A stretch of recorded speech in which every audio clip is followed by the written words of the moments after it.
Hello, family, friends, and fellow movie lovers. Jeffrey Michael here, and welcome to a Dino-Mite edition of Jeffrey Michael's Movie Reviews Extravaganza. Yep, that's right. It's now time for my Jurassic World Fallen Kingdom review. Everybody knows the Jurassic Park/World franchise by now, don't you? If you don't, then what's wrong with you? I mean, it's only one of the most successful film franchises of all time. After Star Wars, of course. I mean, everybody remembers where they were when they first saw the original Jurassic Park back in 1993, don't you? I know I do. I remember being my 7-year-old self in the summer of 1993, watching the film in a small theater, being amazed by seeing real, actual dinosaurs on screen, cutting-edge effects, and also being terrified of that T-Rex. Whew, had nightmares. But I was still vastly intrigued by it, and it's become an instant classic worldwide. And it spawned now 4 sequels, including the one that I will review in this video.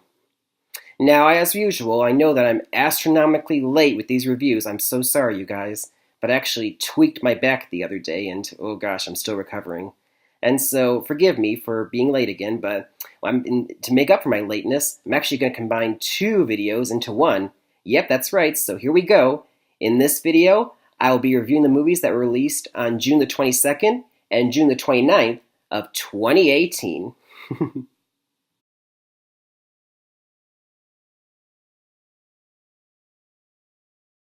Alrighty then, so let's get to our first review from June the 22nd, which is Jurassic World Fallen Kingdom, rated PG-13. It stars Chris Pratt, Bryce Dallas Howard, James Cromwell, Rafe Spall, and Jeff Goldblum, and was directed by J.A. Bayona, who brought you such great films like the horror film The Orphanage, The Impossible, and A Monster Calls. Now, Jurassic World Fallen Kingdom is the sequel to the 2015 film Jurassic World. It is also the 5th sequel in the Jurassic Park franchise. Hey, you know what? An alternate title for this franchise probably should have been, Will Mankind Ever Learn? I mean, you would think that after the first film, when, disaster struck and chaos with the dinosaurs running amok, that they would just abandon their ideas for the park and just leave the dinosaurs out there to die, wouldn't you? Oh no, they made 4 films and mankind just never seems to get it, do they? I mean, they try to bring the dinosaurs back to the mainland, and then the T-Rex terrorized San Diego. And then, in Jurassic World, they finally got that park up and running finally to the public. And in that film, we're introduced to the park operations manager, Claire Dearing, played by Bryce Dallas Howard, and Velociraptor trainer, Owen Grady, played by Chris Pratt. And, they had a romantic connection in the past, and that's over with. And then, as predicted, predictable, the dinosaurs, once again, are too smart for their own good, for them. And then they terrorize, and the park, becomes a disaster site, and they roam free, and everyone gets evacuated, and we're back to square one. Okay, now we can learn, right, mankind? Wrong. Because here we go, another sequel is here. And in Fallen Kingdom, it takes place a few years after the Jurassic World. It turns out that the island that's been the home to the dinosaurs in all these films, Isla Nublar, has a dormant volcano that's about to erupt finally, and it'll wipe out all life on that island. And so Congress, the government's wondering, what should we do with these dinosaurs? Do we let them die off, or do we try and save them? At one point, Congress asks Ian Malcolm, Jeff Goldblum, back in a cameo, we love him, who explains, the dinosaurs, they're being cloned by mankind, never should have happened. Perhaps this is God's way of correcting John Hammond's mistakes. I think we should let that happen. And meanwhile, Claire Dearing, has formed the Dinosaur Protections Group. She believes that they should be saved. Please, mankind, just learn already, will you? And so she is called in by John Hammond's former partner, Benjamin Lockwood, played by James Cromwell, to his big giant mansion in Northern California. He, along with his aide, Eli, played by Rafe Spall, have an idea. We have this island sanctuary. We want to, go back to Isla Nublar before the volcano erupts, and transport as many of the dinosaurs to this safe haven before it's too late to save them. They can live in harmony there the rest of their lives. And Claire's all, it's perfect. We can save the dinosaurs after all. And they're like, but there's only one velociraptor left. We don't have no idea how to find her on that island. We're going to need the help of a velociraptor expert. Q, she hunts down Owen Grady, who's living in the wilderness on his own, and talks him into going back into the island, once again, even though he'd swear he'd never go back. And he even tells her, okay, I'll go. And if anything happens to me, remember, you talked me into this. What a sweetheart, right? And so they get to the island and, try and save the dinosaurs. And that's pretty much the first half of the movie, just like the others. They go to the island and, chaos strikes. And then the second half of the movie, takes a dramatic turn. It's like a new genre where the dinosaurs and all of them end up back in that North California mansion. And all of a sudden it turns into like a haunted house movie with dinosaurs. And you're like, wow, that's an interesting twist we've never seen before in a Jurassic World movie. And from there, a betrayal happens. And once again, mankind just doesn't learn. And I'm not going to go into any more because that would be spoilers alert. So overall, I would say this film was okay at best. I mean, it's nowhere near the best movie in the franchise. That, of course, is the original Jurassic Park. I mean, that's the classic. I mean, there's no way you could ever beat that one. No way. And this one, Fallen Kingdom, I would put it actually near the bottom. Sorry, guys. I mean, it has some good parts, though. I mean, the acting is great. I mean, Chris Pratt is his usual charming, charismatic self. I mean, you can't help but love him. I mean, really. And Bryce Dallas Howard and all the main leads, they all do great, too, in their parts. And the visuals are pretty stunning. I mean, it's great to see dinosaurs again in such great detail. And the J.A. Bayona's direction is actually pretty good as well. I mean, he made the horror film The Orphanage, which was a great film. And you can see his inspiration in this film, especially in the second half, right? Which I mentioned the haunted house with dinosaurs. I mean, it really feels like a haunted house film because, he has the experience in that field. But overall, it's just kind of, I guess the word I would say, it's silly. I mean, there's so many parts I thought, oh, that's just too silly for this film. I mean, it's dark at times, then it's just like slapstick silly at times. And, I mean, so many stupid characters doing stupid things. I mean, there's even one character who's like this little weenie guy who is like an annoying little scaredy cat. I mean, I think he's good friends with Jar Jar Binks. That's how annoying he is.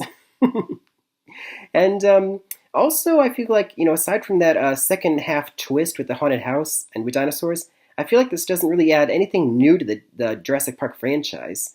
And I think agree with a lot of the reviewers that say that this pretty much has run its course, this franchise, which is exactly why they are starting another sequel. I mean, the way this movie ended, you can already tell that a sequel is happening again. And I mean, okay, I'm open to see another Jurassic Park World movie, but I really hope the next time that they really step up their game because this one was a bit of a misfire. Overall, I think I would give it my grade a C, just average. I mean, I could go much lower. I mean, I know a lot of you who've seen the movie would probably go much lower because you probably hated it. But I gave it a chance because, like I said, there were some positives that I pointed out there. And unless you're a really big Jurassic Park / World fan, then go ahead and see it. Otherwise, if you're not, then you probably will be disappointed. So I think I would recommend, unless you're really a fan, that you don't see it. Not one of their best, nowhere near their best. I mean, go ahead and see if you want, but let's just move on before I regret saying anything else.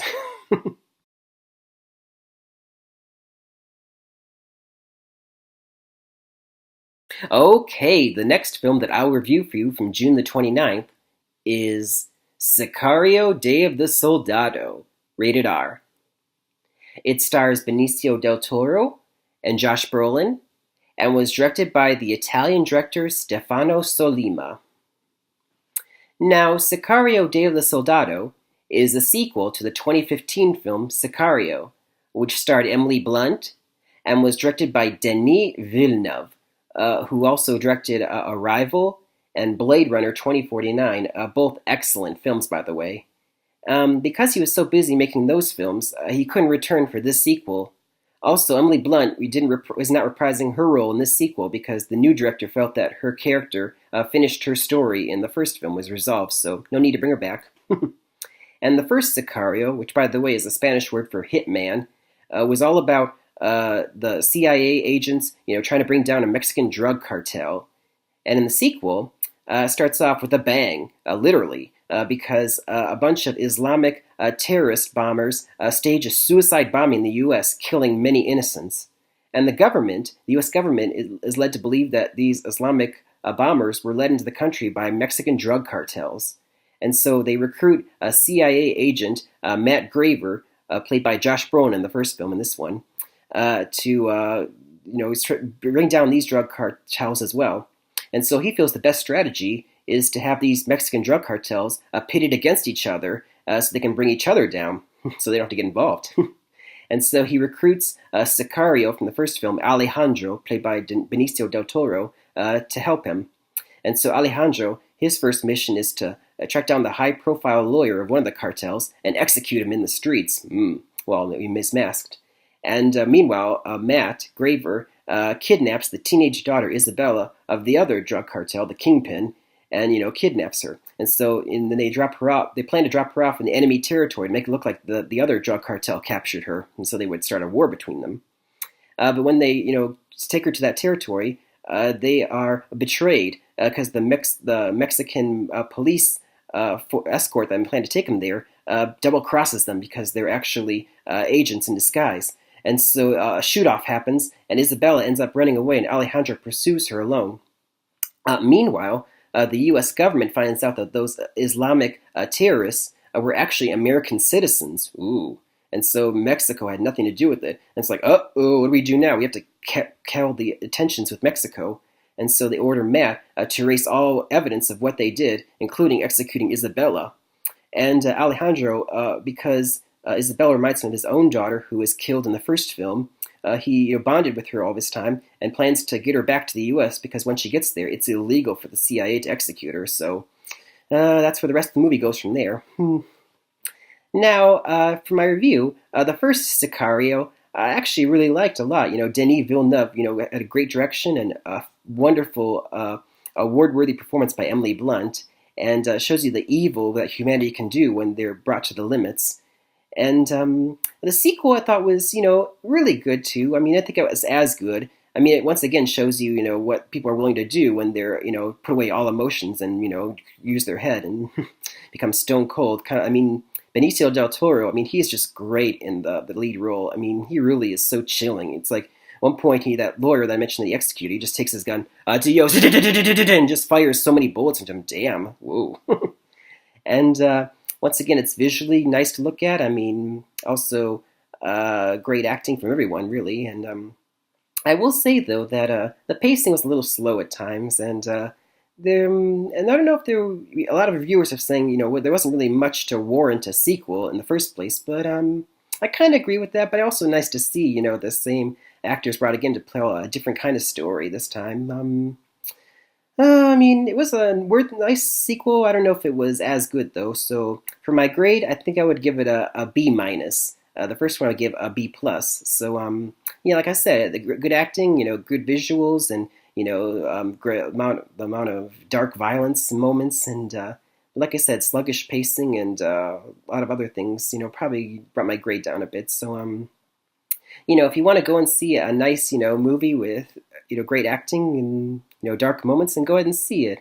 But if you're the kind of person who's squeamish when it comes to, gunfire and bloody violence because it's rated R, then probably you shouldn't. So, you've been warned. But I would recommend it, so go ahead and see it if you want to. Mm-hmm.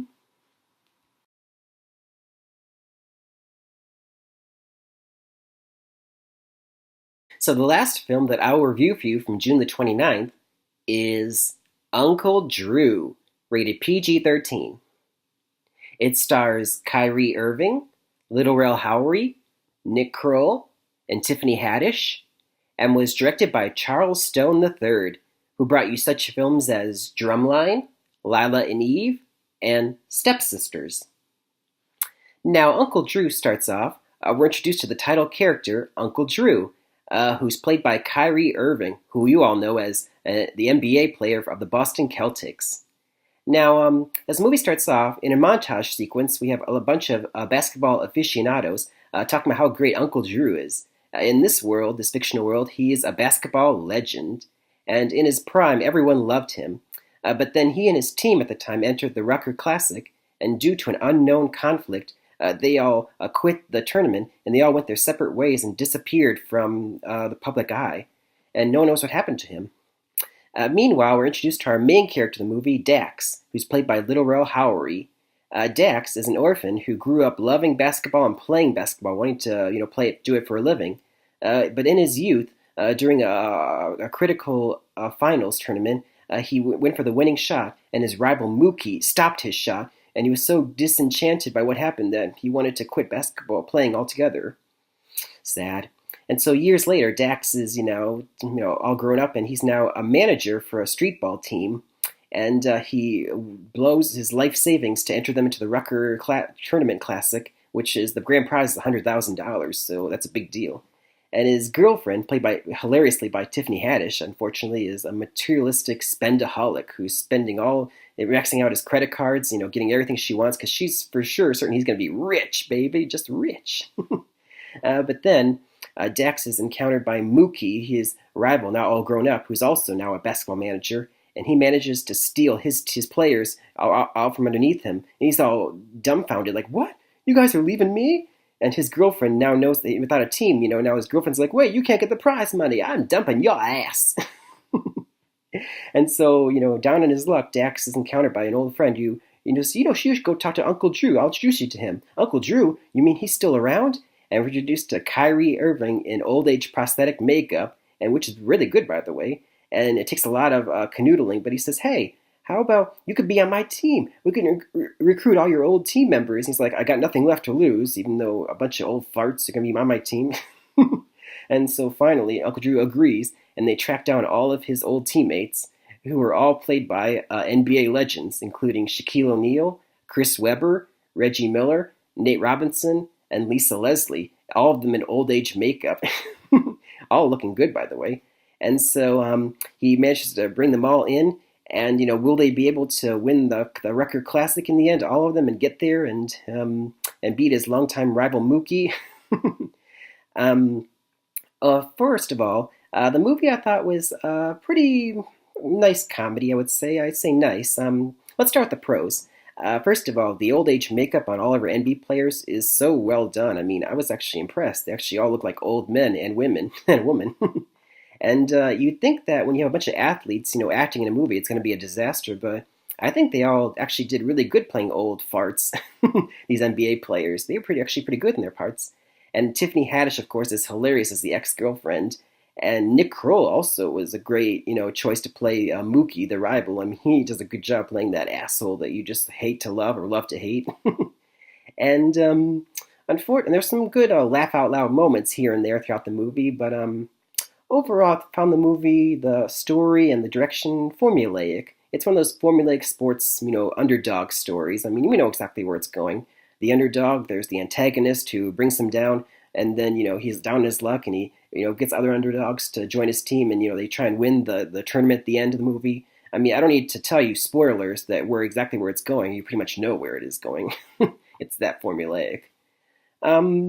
Overall, I would give this movie a C. Yeah, it's average. I mean, it's funny in parts, and some of the actors do a great job. Like I said, Tiffany Haddish and Nick Kroll are great in their parts, and all the NBA players are great too, but they're all let down by a mediocre script and direction. So would I recommend you see it? Only if you really want to, but this is one I would recommend for free on TV. Otherwise, it's just a mediocre comedy at best, so I would recommend, no, you don't go and see it in theaters. It's not worth it. Moving on.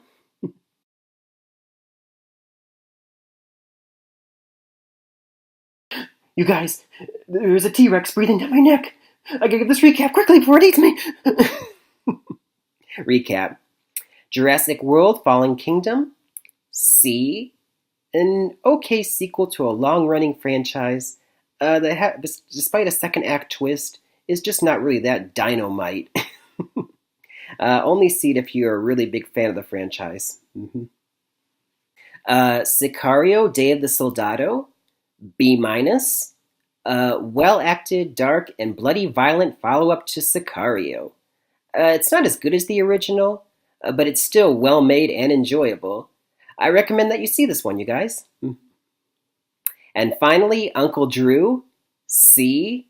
A formulaic sports underdog film that has a game cast and great old age makeup on its NBA stars, but they're all let down by formulaic screenplay and direction. I don't recommend you see this one in theaters at all. And that'll do it for another Dynamite edition of Jeffrey Michaels Movie Reviews Extravaganza. Until next time, happy movie watching, everybody! And stay tuned next time when I will review Ant-Man and the Wasp. Can't wait!